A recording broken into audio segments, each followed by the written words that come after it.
இங்க ஒரு காட்டுல தனிமையில அலைஞ்சிக்கிட்டு இருக்க ஒரு நாய் அந்த இடத்துல ஒரு காட்டு பூனை இறந்து கிடக்கிறத பாக்குது. அது பக்கத்திலேயே ஒரு குட்டி பூனை இருக்குது. அது தன்னுடைய அம்மாவை இழந்துட்டு தனிமையில இருக்கிறத பார்த்துட்டு நம்ம நாய் அந்த குட்டி பூனையையும் தான் கூடவே கூட்டிட்டு போய் வளர்க்க ஆரம்பிக்குது. அந்த பூனைக்கு சாப்பாடு கொடுக்கறதுக்காக நம்ம நாய் எல்லா இடத்துலயும் போய் திருடலாம் செய்யுது. இப்ப அந்த பூனைக்குட்டியும் கொஞ்சம் கொஞ்சமா வளர்ந்துகிட்டே இருக்கு. இப்ப அது நம்ம நாயை விட பெருசா வளர்ந்துடுது. இப்படி இருக்க ஒரு நாள் ஒரு ஓநாய் கூட்டம் இவங்க ரெண்டு பேரையுமே பயங்கரமா துரத்துது. அப்ப நம்ம நாய் அந்த பூனையை ஒரு மரத்து மேல போய் ஏறிக்க சொல்லிட்டு இது மட்டுமே அவங்கள சமாளிக்குது.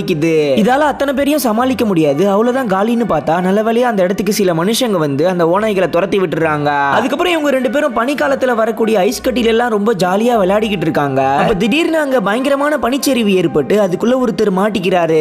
அவருடைய நாயும் நம்ம நாயும் ஓடி போய் தான் அந்த பனியை தோண்டி அவரை காப்பாத்துதுங்க. அப்ப அந்த இடத்துக்கு வந்த சில மனுஷங்க நம்ம நாயையும் சேர்த்து கூடவே பிடிச்சிட்டு போயிடுறாங்க. அதுக்கப்புறம் நம்ம டாக் அங்க இருந்து தப்பிச்சு ஓடி வந்துடுது. இப்ப மறுபடியும் அந்த ஓநாய் கூட்டம் சுத்து போட்டுருது. அப்ப அது வளர்த்த பூனை ரொம்பவே பெருசா வளர்ந்து அந்த